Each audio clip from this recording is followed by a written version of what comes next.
So here I am shooting out on this. So May 3rd, I started. I think I've called anywhere from like 900 people, or let Okay. me be clear. I think I skip traced 900, only got maybe 150 real numbers. Mm-hmm. Um, I don't believe the market's saturated or anything like that. So I get home from work today because I currently am a carpenter. So I do remods and things like that. Do you have any So jobs you don't do? no, sir. My God. I'm a single mom, so I got to get it, man. I have no time to mess That's a job right there. around. That's a full-time job right there. How many kids Yeah, you I got? know. Well, guess what? Spellman is 73,000, so I got to start somewhere, Rick. You know what I'm saying? How many kids you got? Only one, sir. Okay, good. Yeah. Okay. And So remind me again, which market you in? I'm in Maryland. Okay, got it. Okay, go ahead. I'm listening. So I get home from work today. I immediately start cold calling, and then on my way to my job site, I seen a for sale sign. So the gentleman is actually, I don't know how much information to give and not to give. Well, don't give addresses. Try not to give names. I don't want to run it, Okay. but just kind of go over the story and just tell me This how I can gentleman help you out with it. this gentleman is doing an exchange of some sort with the IRS, if that makes sense to you. Okay. Okay, so he has 7 properties. The other ones are remodeled. It's myself and another investor that are interested in the 2. Okay. So he has COVID right now, so he wouldn't be able to meet me until next week. But I let him know that I would pay for a lockbox to be put on both properties so that way I can go and see them. So the one is a 3-2. It already has a lockbox, so I'm going to go there at like 7 o'clock in the morning and then call him at 8 and just Okay. get in there right away. Okay. Um, my problem is he's firm at 90. It's a 3-2. I don't really have that much information because I can't find it online.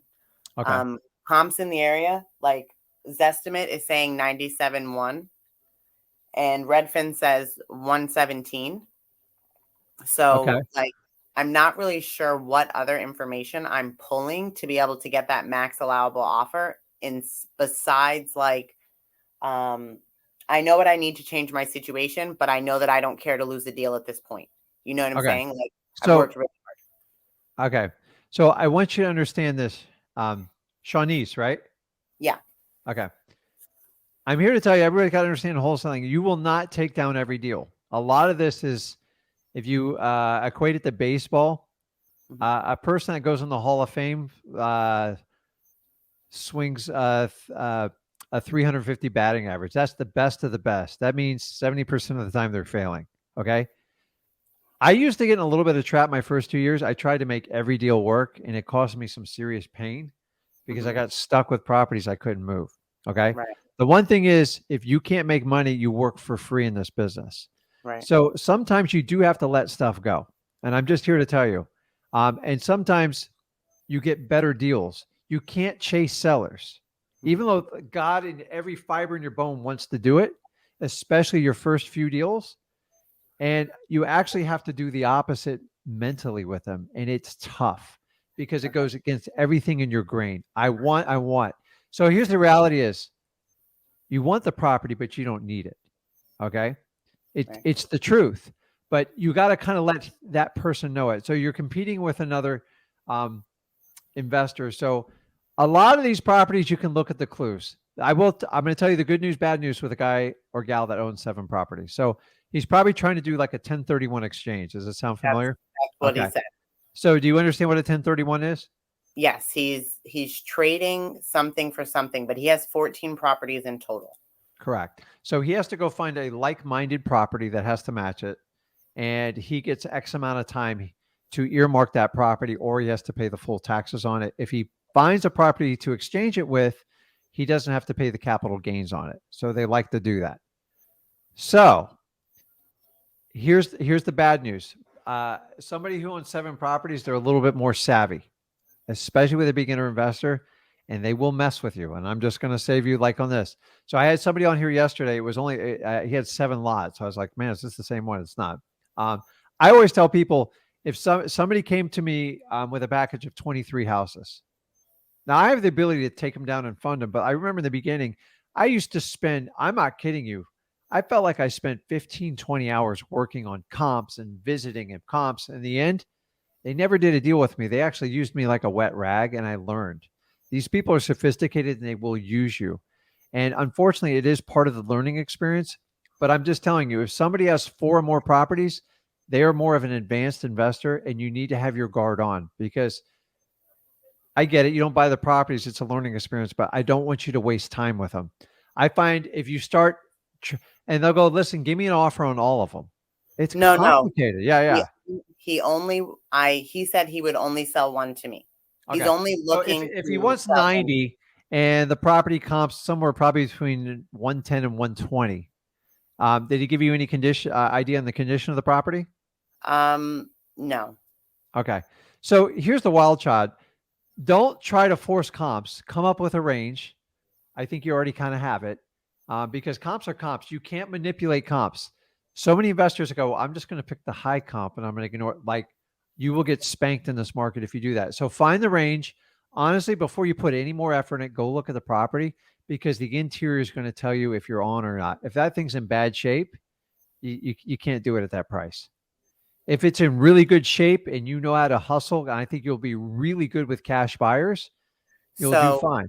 he he said that, okay, so maybe I answered incorrectly on the condition. So he did say that there was work to be done. There were tenants in there. So I Mhm. know for a fact that it is like a little bit at least up to standard. Like you could put lipstick on a pig, you know what I'm saying? Yeah, That's yeah, just what yeah. I said. So um if he said he paid his tenants to move. So I am gonna get in there first thing. Yeah, that's Yeah, I mean, look at it, because here's the problem is if you spend all this time doing comps, you go through all this energy, like, it sucks to be disappointed in wholesaling, but I almost expect it to a point, because remember, 70 to 80% of them are going to fail. So right. if you know that going in the game, like, don't put your energy in a property that's not going to work. Also, if he's competing with somebody else and that person doesn't buy it and you don't buy it, he's the one that has the problem, not you. Mm-hmm. Like, it's got to make sense, because remember, you got to sell it to a cash buyer and you got to sell them the vision. They're like, this, I for another 5 grand, I can just pick it up off of MLS and they're ready to Right. go. And Right. so you got it. So I go look at the property like I'm selling it to my in cash buyer. I'm like, okay, and just kind of make a mental note. So the big things are, I'm a Florida guy, but roof, air conditioning. Yeah. So Yeah. you can look at that stuff, and you know what this stuff costs. And since you are it sounds like you're skilled Yeah. and you Like, understand the stuff. But listen, I'm going to tell you this, Shanice, do not caught into fixing up any of these properties yourself. no, That's not where I the money know. in I think wholesaling about is. it. I did it. Let me tell you what. I remember I hung an entire drywall ceiling, and that's when I retired. I just couldn't. It was so achy walking around on those stilts for 2 Yeah. days. It's painful. It was cheap, but I hated it. And the only time I ever hated wholesaling is when I became a fix and flipper. And it seems like everyone has to get out of them. With you having a background, like, I get it. If you got to do something to get a property ready real quick, that's a different story. But like, you can't commit a week or two because it will destroy your wholesaling business. So listen, look at your comps, look at the range, go and look at the property. And then are you meeting with them physically, or is it all over the phone? All of it's over the phone, and Where's he located? he's What? located he very close to me. Very Okay, close so to he's me. got So COVID. I get it. So he he's spoke gonna to have a the other. hard time meeting with anybody else too. But the Right. problem is these investors, they get stuck on a number, and remember, they're not emotionally tied to the property, and they're just like they like. But here's the difference: they're married to the number. Like, they were really hard about like the number. So another way you can approach him too is, have you found out if he's got a mortgage on the property? He does not. Okay, so if he gets dead set, real estate's real simple on this. Either you get incredible cash terms, which is a wholesaling deal. If he's completely stuck and you look at it and go, oh my God, it's a little bit, this is a little bit. Here's what I normally do. Like, if they're there, I give them the shock face. Like, I don't think this is what we talked about on the phone. And the idea is, my goal by the end of that conversation is to have him unwind the price, not me. If you can do that, because listen, the reality is, you probably only got to get them down 10 or 15 grand to really like make it work, but you'll be able to go in there and look at it. So when I'm close to someone's price, like, I get excited, because nobody ever gives you their best price right off the bat. They never do. You don't either. And that's what makes us human. So you can get in there and kind of just say, listen, you go back and go, man, when you said a little work, what did you mean by that? Because you Yeah, know it. And because not I to had insult them. I Yeah. did have him give me a number because I let him know that my job site is right around the corner, and there Yeah. I'm putting in a bathroom in the basement.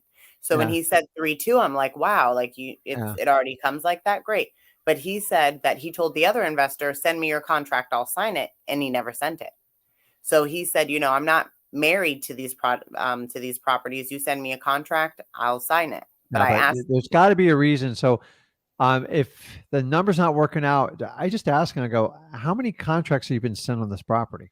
And sometimes, like wholesalers, there's a lot of really bad ones out there. They just send contracts, and they want to put it on their contract and they try to figure it out later. I always tell you, if you can have the hard conversations up front, your life's easier. Because if it doesn't work out, you just move on. And then yeah, if the guy can't sell it in 3 to 6 months, and he liked how you treated him and you were fair and you left the door open, you have a shot with your follow up. right, And so many people burn the bridge when they do it. But a lot of times I'll say, listen, how long do you want to keep playing this game? Like you've had 5 contracts. Like at some point, you got to look at the data being told at you. It's a little bit overpriced. It needs some work. right. I think I'm the person that can put it together. Your worst case, Shani, is you can look at the repairs on it. And if he completely shuts down your cash offer, just because you don't have experience doing creative financing, just do the simple line. Are you open to a creative solution? Because then you could go find someone to do the repairs to the property while you work on that creative solution, get it up to par.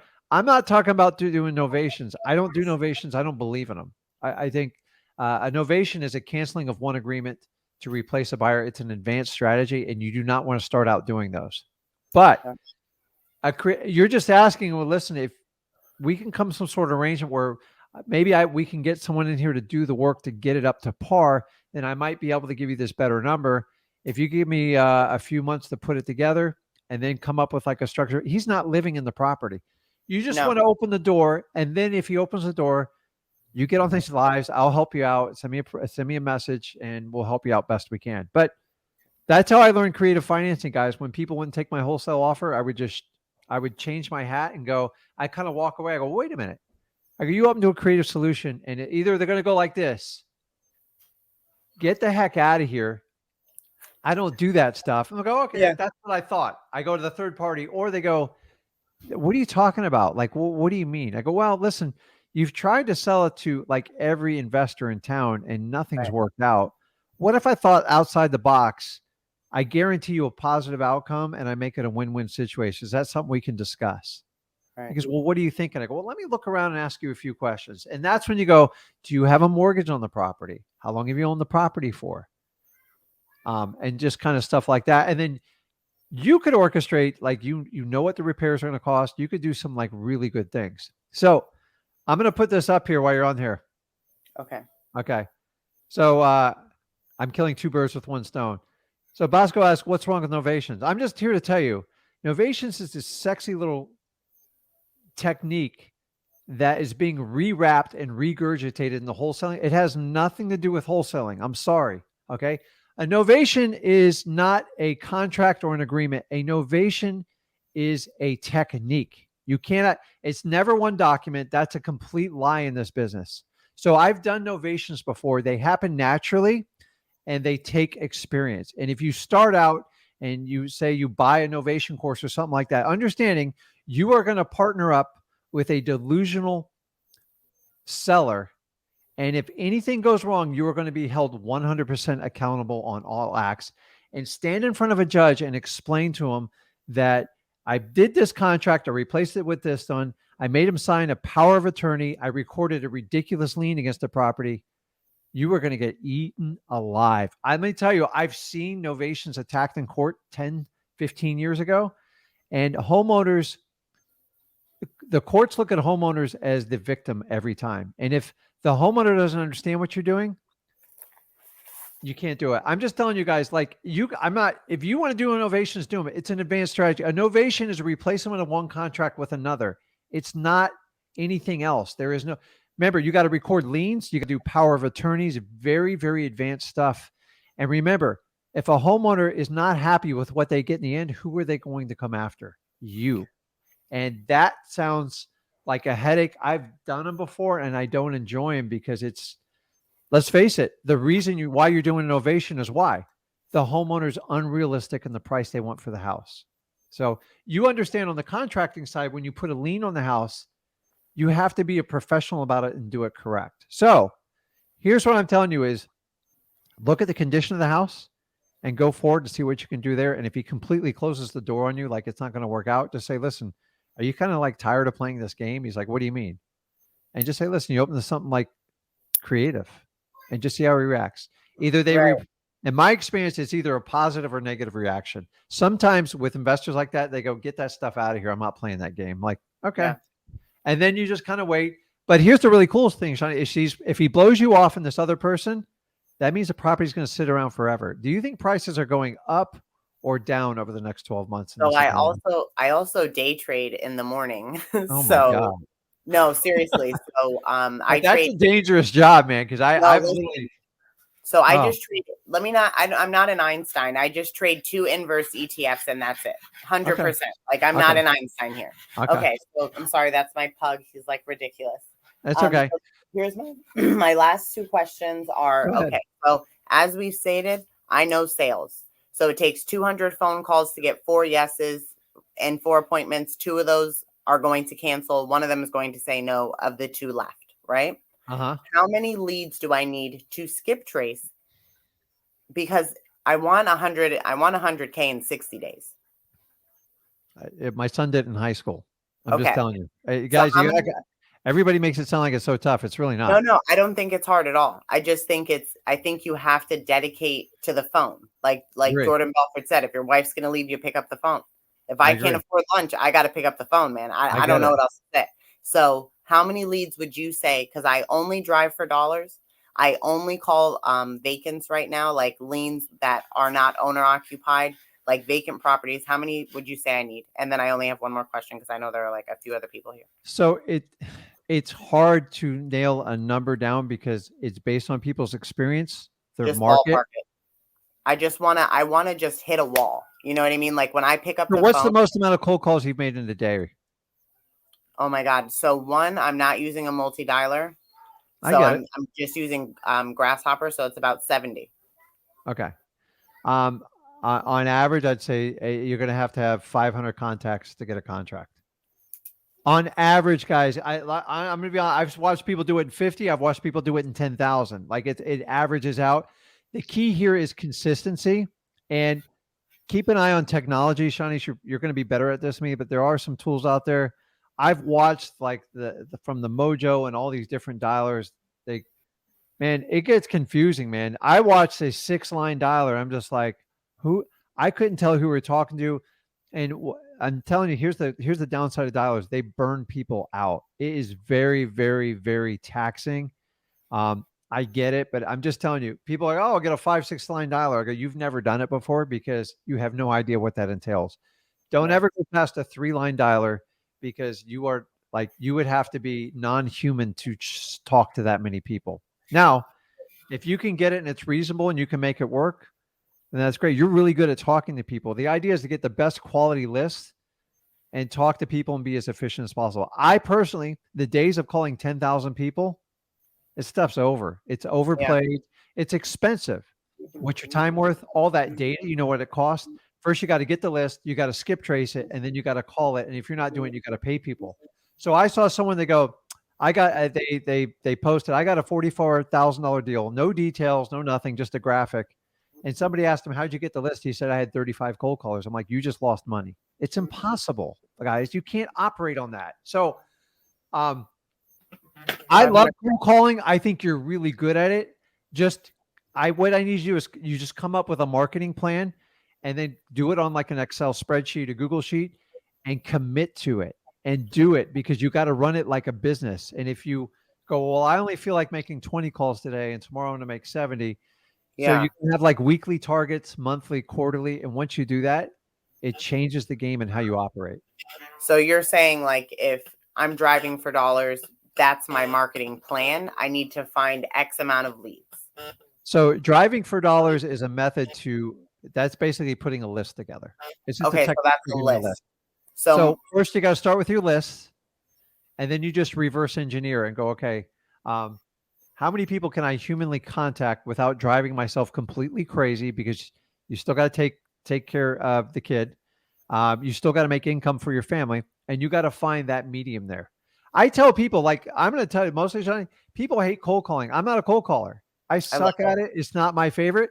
My son, he'd sit at the dinner table and just like, hold on, Dad, hold on. I'm like, I go, man, I never thought you had this in you. And like, you'd be surprised what people do.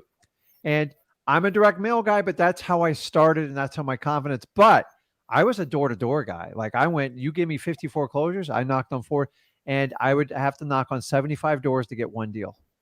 Yeah. And like that's how I got into the business. Then I found bandit signs. I was really good at that. I figured out how to do it. And then I graduated to direct mail because I felt I could scale it a little. If the calls come in, I'm really good at talking to people, but I had to get a little bit of a bankroll to do it. So you're good at cold calling, you like to do it. Just find a way you can maximize it without taking yourself out. And if you can find a piece of software to double your effort a little bit and it's cost effective, go for it. There's a lot of competition out right there right now. Everyone's trying to step on each other to get like cheaper stuff. That's why we recommend using like PropStream and Batch I only because there's efficiencies in it. That's it. Especially if you're doing virtual markets, like there's no other way to do them. Like because you can get, so we get 10,000 leads out of PropStream. It's extremely valuable. You know what I used to pay for those 10,000 leads? It was ungodly. It was like $800 to $1,200 a month. And now I get the whole thing for $97 a month, and I can run comps and do everything. It's That's a what I hate. no-brainer. It's a no-brainer to do stuff like that. So look at things that will go, okay, I'm not hiring an employee, but I can maximize it. And remember, you only need one deal. I promise you, when you get one deal, you're going to be super excited. So if you listen to my earlier presentation today, I did. put your why, put it on your bathroom mirror. I tell everyone, they laugh at me, and make sure you use an erasable marker, not a Sharpie, because it's a nightmare to get off. And then you have a belief system there, and your why should tie your conviction to your belief. Because if you say, listen, I'm going across this bridge no matter what happens, and someone goes, well, Shanice, what if I take the bridge out? What are you going to do? I go, I'm going to swim across. I'm going to do this. I'm going to do that. I'm going to string a line up. I'm going to get it done. And if you do that, you'll survive, because a lot of times people hit an obstacle and they go, I'm done. This is too hard. So Yeah, no. you do so many things. I would love to see you focused in one direction, making a crap load of money and get all the freedom. How old's your little one? 8. Okay. Boy, girl? Girl. Okay. So girls need more time than boys, just from my Okay. experience in parenting, because they just, my daughter's going to kill me, but Yeah, they yeah. just they're different. They need a little bit They're a more little tips. more They're high smarter maintenance. and they're sharper, and they ask a lot more questions. Boys just dig in the dirt and they play with their toys, and that's it. So Right. I want you to get like super focused on like a marketing plan and just drive you. Because listen, I would hire you in like a heartbeat to be like my acquisitions person in Florida. And Like, see, that's the thing. I have done hardwood flooring in rec facilities, homewood, commercial, yeah, real estate as well. And it's just like I always find somebody that's like, you know what, be my number 2, and then it just never happens. So it's I like know. So you got to take charge of it I have yourself. to So do this. I have to do this. There's no other way. It's my obligation. Last question. Here we go. go ahead. So we already talked about writing the contract, man. So I have the contract from the website. I've been drooling on it. Like I've literally peeled it off my daughter's face. I've been reading it so much. But guess what? Okay. Now it's time for me to fill it out for the guy, because Yeah. even though it might not go through, I do want to be prepared and close the deal right there. Okay. Because I honestly believe, like with the rapport that we built, like I could easily get 75. Yeah. I agree. So is the contract freaking you out, is what you're telling Just me? Or is it just like, a little bit, I guess, okay. just in the aspect that like all in the beginning, it's complete English. And then when you go down a little bit, all those thick paragraphs, I was like, oh no, something's wrong. Okay. So our contract, so you're using the contract we provide at the on the freewholesaling.com. Yeah, because I like stalk you guys. I'm everywhere. If you haven't Okay. noticed, like I'm everywhere. I'm fine with it. Guys, like, here's what I tell people with contracts. When I went out in the field, I only filled contract out in front of customers, and I asked their permission to take it out of my car. And because I always have a verbal agreement with them first, and I'm sure that's how you do it, right? Yes. Okay. Then you take that verbal agreement and you write it down on paper. And like sometimes you fumble through it the first time. So practice on a contract. in your home under your own comfort and have it go, okay, I agreed on 100,000. I would do a deposit for this and close on this day and just practice and walk yourself through it. Honestly, I got to be honest, these contracts, they don't mind if you make a mistake, because I will tell you, sellers will hold you to your verbal offer so much harder than your written offer, and they will remind you the minute you screw it up. So I love doing it in front of the seller, because they're like, okay, remember we talked about the 100 grand? They go, yeah, yeah, yeah. And they go, let's talk about the closing date. And they go, well, you need to give me a little bit of time. Well, that's great. How long do you need? And just it just kind of opens up the wheel. Whereas if you pre-fill out a contract other than your company's name or whatever, it doesn't Now, work. Like, the thing is, so I didn't start an LLC or anything like you that. don't need to. I was going to set up an S corp, and then I heard you say something like, "Get money first. Stop worrying about Don't do it an was S a corp. waste of time." You're going to Like, spend a fortune on it. yeah. So I own an S corp, a C corp, and I mean a lot of LLCs, because every property I buy, I put in a different one. I'm here to tell you, it doesn't matter in the beginning. Don't waste your time and money.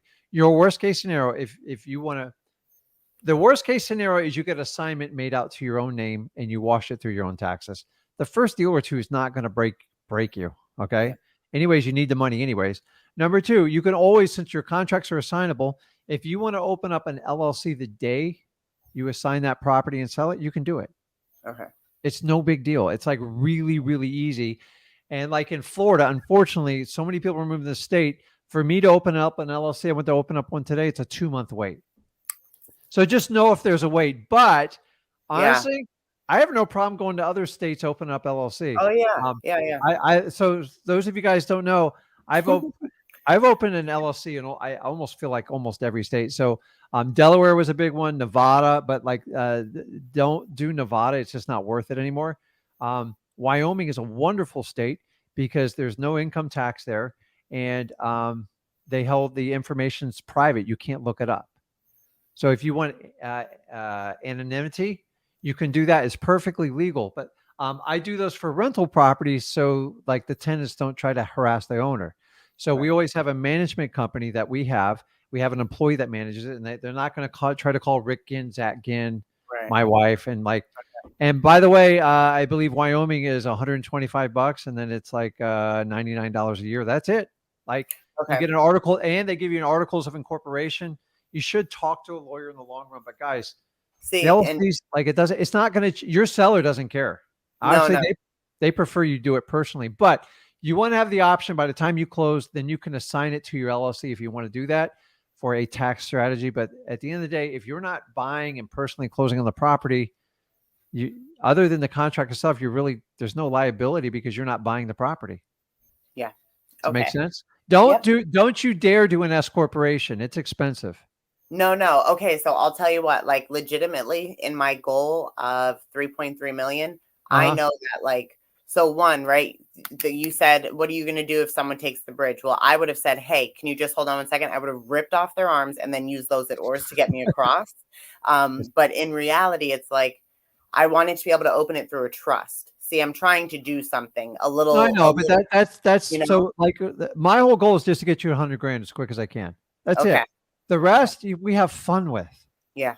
So Okay. after that, then you develop a relationship with me, Zach, and like, hey, I want to do this and that. Like I'm working on like an apartment complex with someone. It's just like Right. because as you get more Okay. advanced, you'll find other stuff, and you go, Rick, how do I get millions of dollars of proof of funds? Like, listen, I don't like do the proof of funds, but like if it's a good enough deal, I'll pair up and I'll show you how to make a lot of money. And that's how people brought me along.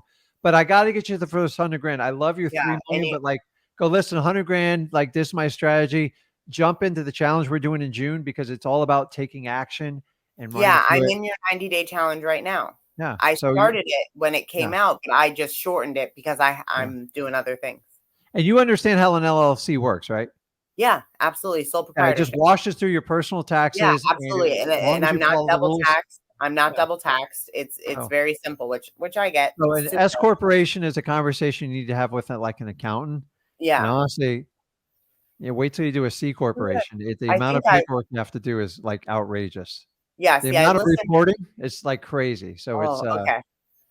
Yeah, I Okay. listened to Jack and he said something about being able to like add your family members and give them a salary. So that's kind of where my head was thinking there, but I'm Yeah, you not can do there that. yet. So I can Yeah. appreciate that. You know what Let's I mean? let's let's get you to the 100 grand, and it just you the 100 grand will turn into 500, and then that's how you just kind of keep growing it and going with it. But listen, just do me a favor, because I don't want you to get into like the carpentry aspect, because you look at houses a little bit differently. Like that's Yeah. wrong. So you're going to have to look at it with a different set of lenses, because I've worked with wholesalers that had that background. I'm like, no, no, you can't look at it like a tradesman. Like, and I know your craft is wonderful, but the purpose of getting wholesaling is so you don't get trapped in that lifestyle, because it's taxing on you, especially when you get older. Like it's Yeah. tough on your hands, the Yeah. environment and everything like that. So I think you're well on your way. And the idea is, when you get in the wholesaling, the idea is to focus away where you can do one task and put all your energy in it. And then you can trade stocks, whatever you want in the day. And you take all that discretionary income and then you buy other businesses. And that's how you constantly re-energize yourself. People are like, what do you do after wholesaling We'll 20 years? see. I go, you always do it. You just take the money and you can utilize it and leverage it in other fields that get you excited. And hopefully you can make more money and spread your impact on this world and your We'll see. community. You just said something that I know I'll have further questions because I Uh-huh. know myself, like, success is my obligation. I don't care. You know what I mean? I'd rather hear 2,000 no's and know that I dialed those numbers, and then I wake up tomorrow and there's a yes, or maybe there's not, but there's another 2,000 numbers. It's free. Yeah. But So I love that you love Grant Cardone, but I'm like here to tell you, a lot of people like you got to get to through the struggle to get like the Grant Cardone stuff, because he teaches real estate. But like if you watch him, he's like, okay, we just put down 150 grand and pay the closing costs. I'm like, okay, wait a minute. You got to get 150 grand first, because he's talking about doing yeah, it multiple times. Us wholesalers are very creative, different people. Like, how can we make 100 grand without pulling any money out of our pocket? And Grant will tell you, like, that's a fairy tale. I've heard him say it out right, loud. right. And I'm just See, like, I like him for sales, like no, for the and sales and process he's and the dynamite with that, motivational and he's stuff. extremely consistent, and he's a businessman, Right, and he knows how to have hard conversations. So, right. anyway, Shawnees, I'll spend all day with you here. I So, know, I do me a know. favor, keep coming back on, keep us All right. updated. Use the stuff we talked about it. And guys, so many people get tied up in the comps and stuff. You don't know what the inside of that house is. It could be completely trash, and it'll pivot your entire conversation. If you spend an hour or two preparing for it, you'll have to go Right. the other way. So I rather look at the house, have your range, and then focus on your seller and try to have a conversation with them and see if you can work out the best understanding. If they give you a no and it doesn't work out, just keep them in the follow-ups. And if he can't sell it to you or the other person, eventually has to sell it to somebody, right? Oh, wait, quick question, follow-up, just very quick. Yes. Everyone that I've called, right? Everyone that I've added and had a phone number to, how many times do I call them a week? Every day? That's up to you. You can set the frequency, but like you got to understand, people have a tolerance level. They don't want to be called every day if you've Okay. actually spoken to them. So I'm not the cold call expert. Zach is, and he'll pick Nice. your brain. All right. He still All loves right. cold calling. He'll call anybody. He don't care. Yeah. All right. I appreciate your time. Okay, Shawnees, have a wonderful weekend and update us. Okay. All right. Bye-bye. Awesome. Okay, I'm going to answer one question, and I'm going to take Alicio here because I am behind. So I get so fired up on like these lives. I love it, man. So um, let's see here.